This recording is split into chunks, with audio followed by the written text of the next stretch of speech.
All right, guys. Good morning. Good morning. Welcome aboard to the Morning Note. My name is Carlos Garcia, founder and CEO of GAR Capital.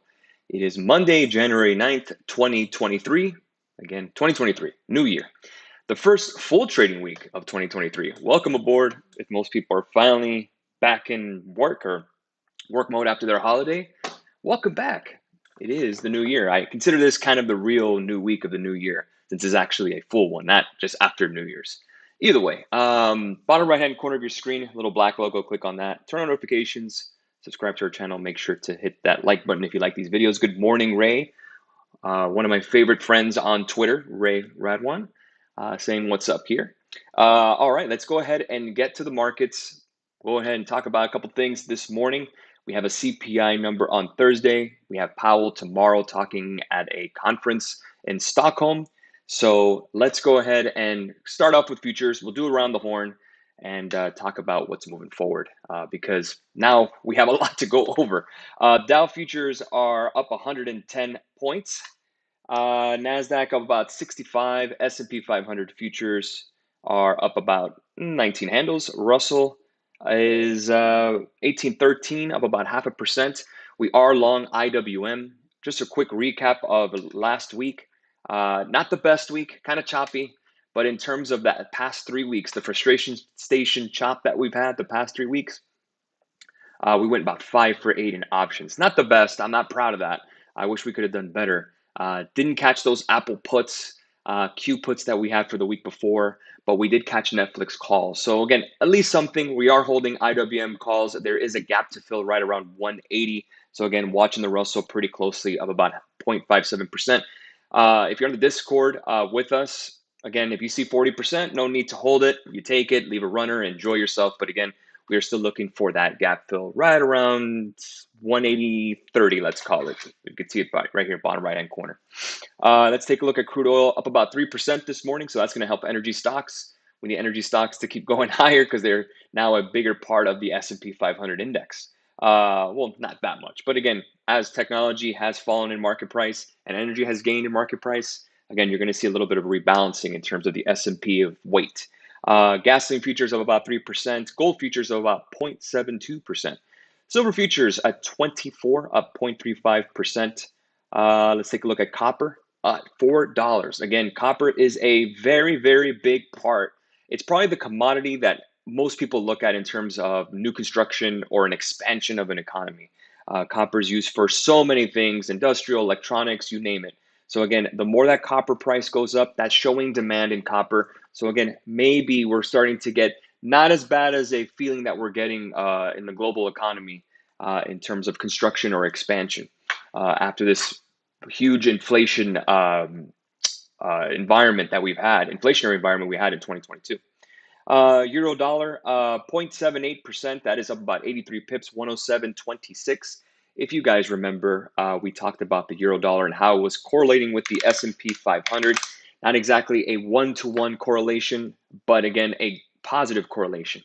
Again, we are starting to look at the euro dollar on our Forex group. We were talking amongst the staff. And again, I still have the same level, 107.81. If we do break that, I'm definitely looking around 110 as my TP, which is the take profit level. And then I would put here at the stop, probably right around 106.84 or 107 even, if we can get that break. So again, you could see that trend line. If you're trying to swing euro dollar, again, for those who have not traded Forex or are still trading Forex, that's pretty much the first thing I got into. Forex was my first love. So again, it is always nice to take a look back into Forex. There is a trend line here down to around 105.19. So again, if you're trying to use maybe a smaller position size and you want to swing this for a little bit, maybe you want to play the earnings reports in terms of seasonality and all that good stuff. Maybe you are dovish on the Federal Reserve rate hikes. Euro dollar wouldn't be a bad way because you'd be shorting the dollar, and the dollar being such a key part of what we've been talking about in terms of the macro of the S&P 500. Back to the dollar index, you could see that 102.88 is your support. We are now at 103.20. We have cleaned this trend line here.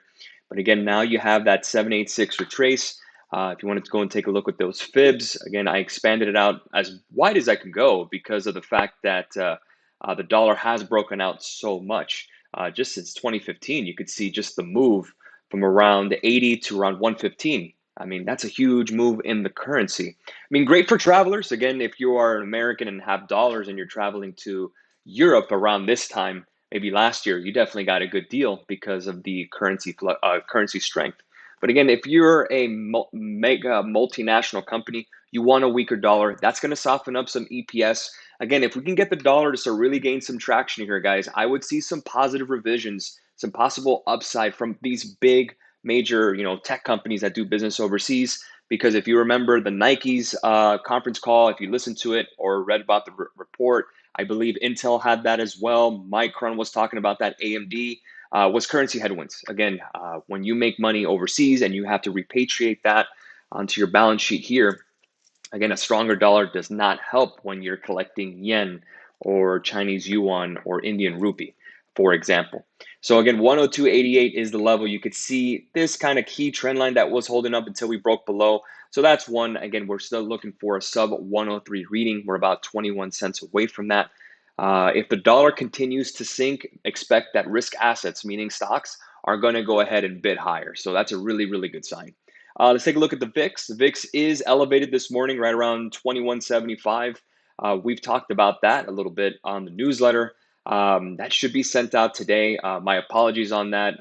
Don't know exactly how the tech works in terms of sending out the mail. It's back office. So again, we'll get that newsletter sent out, but Discord was the ones who got it yet last night. I typed it up on Saturday, but again, my bad by not sending out on a mail. I'm not really sure how that works. I thought I had it done, but I didn't. In terms of the volatility index, I kind of brush up on it there. You could see that support zone pretty much right around 20 to 1950. We're right around 2175. So again, we got a little bit of room to the downside, at least for the volatility index or the fear gauge, most people call it. Let's go ahead and take a move here down. Bitcoin futures up about 2%. So crypto stocks are going to benefit a bit.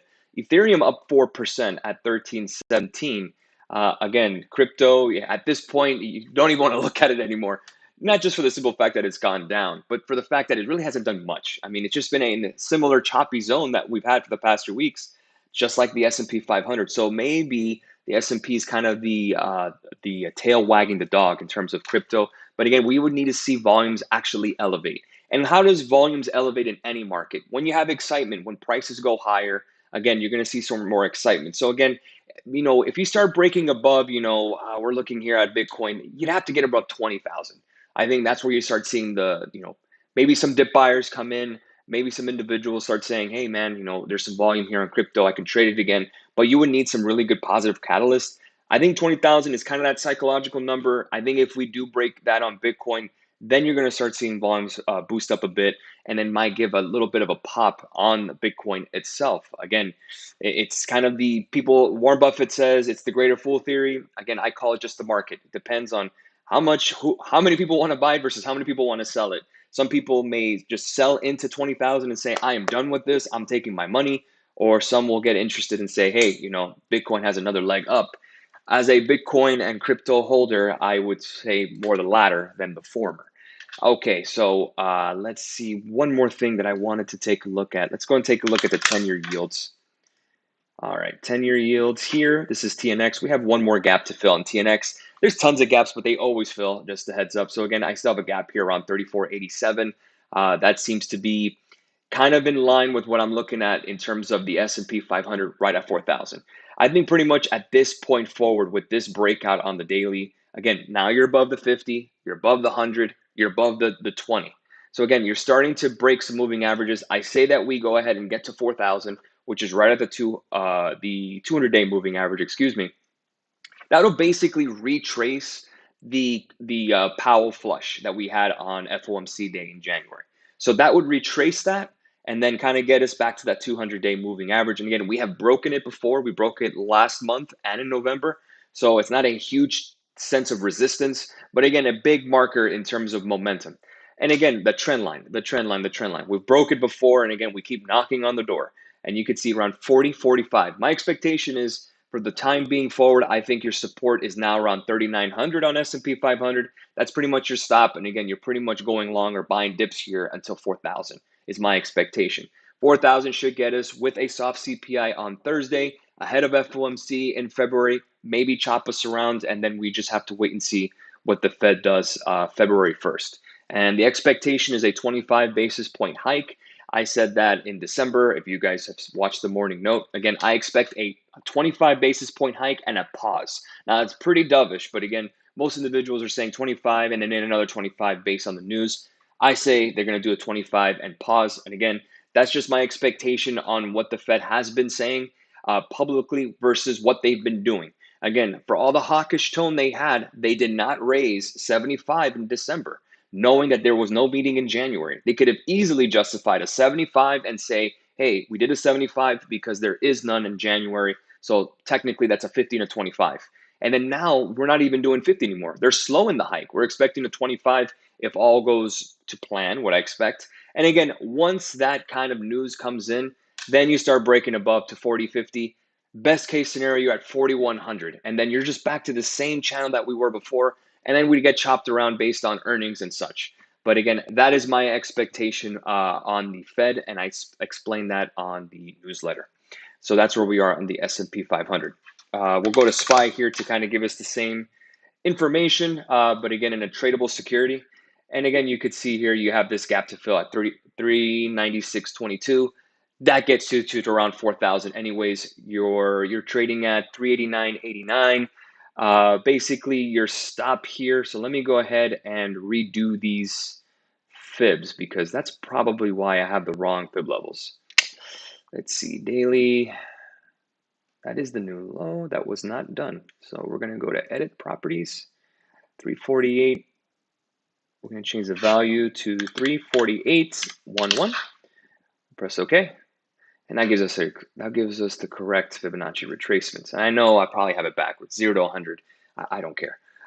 So right now on the daily, we are now at 389.91. That gets us to right above the 50-day moving average, basically in line with the S&P 500 futures. And again, your target is right around 396. I'd probably take a look at the 395 calls if we get a pullback to the moving average. So again, I wouldn't rush into anything in the morning. If anything, you're probably selling these calls into this strength, at least in the morning. So again, if you have any positions open and you start seeing that we get a move, a nice pop, I'm probably selling into that. So again, if I'm above 40% on an IWM, I'll probably just take it this morning, even though we have a gap fill, or maybe just take a couple of positions off, take half off and leave the rest running, leave the stop at break even, and like we usually do. But again, we still have that gap fill on SPY. So again, I'm staying long with the expectation that 380 SPY is your support. I want to say that's it, or 3,900 S&P. That spread might be wrong. So I'm just going to say 3,900 S&P is your stop moving forward. In terms of Qs, we are now trading at 270.29, still below that 38.2 Fibonacci retracement. I would like to see that break out first. If you are still looking to go long on Qs, your best bet is to possibly wait for that 20-day moving average at 270.206. I'm going to go and place an alert there. That would be my level to when you get a breakout like that. Again, a 20-day moving average is a good short-term momentum indicator. Again, I'm going to see if we get that break and then possibly take a look at the 275 calls. Kind of keep it close to the money. Again, we still have CPI coming in Thursday. So you may see a little bit of elevated volatility moving forward. Don't forget Powell speaks tomorrow. Let's see. Ray says, I find your trading interesting because sometimes I have the opposite bias. I have to pull myself out of emotions to trade. Yeah, I mean, all of this is just trading information. I'm not going to sit here and say I have all the answers because that's not true. I'm just going to give you guys my perspective, how I trade it, how I look at it. Is it different from most people? Absolutely. I mean, I think everyone has their own opinions on everything. And I appreciate you guys taking the time to listen to mine today. But again, it's still just an opinion. I don't know more than the next person in terms of the future. Again, this is the great mystery, is predicting the future. That's what it is. And if you do it right, you make a lot of money. And if you get it wrong, well, you don't do so well. Let's go ahead and take a look at Forex Factory. It gives us the week in terms of economic data. Fed Chair Powell speaks again in Stockholm. It's some kind of roundtable discussion. We also have a 10-year bond auction. So again, TNX will be in focus on Wednesday at 1 p.m. We also have crude oil inventories. That's every Wednesday. Member Harker speaks. The FOMC speaks to the point. I just tuned it out. CPI reports on Thursday. That'll be at 8:30 in the morning. We'll go over that on Thursday morning. We also have a 30-year bond auction, and we have the consumer sentiment, University of Michigan on Friday. In most cases, gas prices really running really close to that reading, which is interesting. So again, if you get interest rate, if you actually get gas prices falling, you'll get the University of Michigan sentiment to go higher. It moves inverse for each other. But this is how it is. It's kind of silly, I know. So again, that's what we got for the week. In terms of earnings, let me see if I can get that here. Here we go. This is our friends at Stock Market News. We have Citibank reporting earnings, Delta, Wells Fargo, and I want to say Bank of America reports. Goldman Sachs reports next Tuesday. So again, Friday is when we really start getting into the meat of earnings. Keep an eye on the bank stocks, which is what I'm going to be watching. More times than not, they actually run up into earnings. So let's go and take a look at XLF, and then we'll go ahead and wrap it up for the morning. XLF 35.50 currently, not a lot of edge on the 1 hour chart. You do have a trend line here, right around 36.50. Seems to be a triple top. I really don't believe in triple tops, so it looks like more than likely when I say I don't believe in triple tops, that means it usually breaks out, or triple bottoms. It usually means we break lower. So if you are looking at XLF and expecting a run up, you're probably looking around the 36, 34 level. Not a lot of edge. You're not going to get really much momentum on that. So you're going to have to play the bank stocks directly. Let's take a look at Bank of America. And again, these prices will be elevated due to the earnings this week. You do have a gap to fill at 36.39. That would probably be the target you're looking for on the daily. In terms of the hourly, we are above the 20-day moving average on the daily. So again, we know that's a momentum indicator. The problem is that we do have some resistance here at the 200-day. So you got two options. You can go ahead and wait for the break of the 200-day and then play the gap fill to around 36.50 with elevated volatility possibly. And again, those prices are going to be higher due to earnings, but you'd be buying for next week anyways. Maybe if you're looking for the long side, again, you're probably looking around 36.50, maybe buy some time. But Bank of America always has volume, so don't let that be a trap to you on this stock. Again, you can trade it. I just don't think it's the best edge because the 200-day is so close to that gap fill anyways, at least on this end. And again, 36.50 from right around 30. Let's see if we break that 35. I mean, not a horrible risk reward, but go ahead and actually add some time. And they're cheap. So at least that the stock isn't that expensive. And I think we have DAL, which is Delta, starting to move higher. We are now at 36.60. There is resistance around 36.87. Let's call it $37. And really the next fib line will be to around 40. That's kind of the level you're looking for. But again, this is the level you're looking at, 36.87 with no gaps to fill. But they will report on Friday. Let's see what their guidance looks like. No real edge there as well. Let's go and take a look at Citi. Citi is one I've traded before many times, more than Bank of America. You have the 200-day at 48.57, so kind of a binary event with earnings. Again, that's on Friday. No gaps to fill at all. But again, that's pretty much the level you're looking for, 48.50, and then maybe try the 50 calls. And there's some resistance here, as we could see, an ascending kind of trend line here. So if we go just extend it to the right, we can see that we're starting to get to some little bit of resistance there. Yep, pretty clean so far. Again, 1, 2, and then I think Bank of America had a triple top, or XLF had a triple top. If Citi, Bank of America do well, JPM should do well, and Goldman as well. Maybe we start seeing that CapEx, the accelerated hiring slows down, job cuts. The market loves job cuts as long as it preserves the EPS estimates. That's kind of the deal. But Goldman Sachs, one of the better trading banks stocks in 2022, was one of my top 10 of 2022, was going over the number. I'm going to get that out to you guys. I'll give you my top 10 of 2023. Tons of stuff coming. So I'm working out this weekend. I just want to go ahead and wait for that inflation number on Thursday before we could start looking at anything. KHC calls, and Happy New Year, Scotty. Thanks for being on, man. Say hi to your son. He's doing great in ball. I'll see him in the NBA.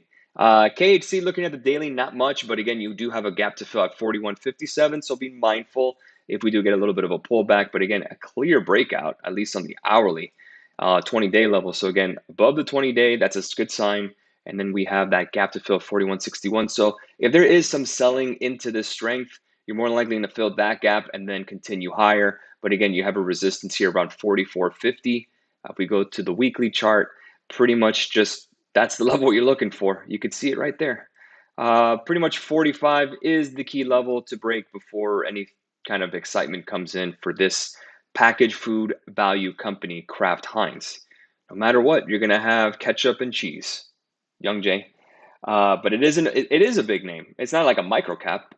Kraft Heinz is fine, but again, you need to get above 45 before we can make any kind of decision. And then you start looking at 65, possibly 85, some ideas there. All right, so let's go ahead and close it up here. It is 9:22 in the morning. Trying to get started on our week. Let's make it a good one. I will see you guys tomorrow for the morning note at 9 a.m. Eastern Standard Time. And have a great trading day, guys. Cheers.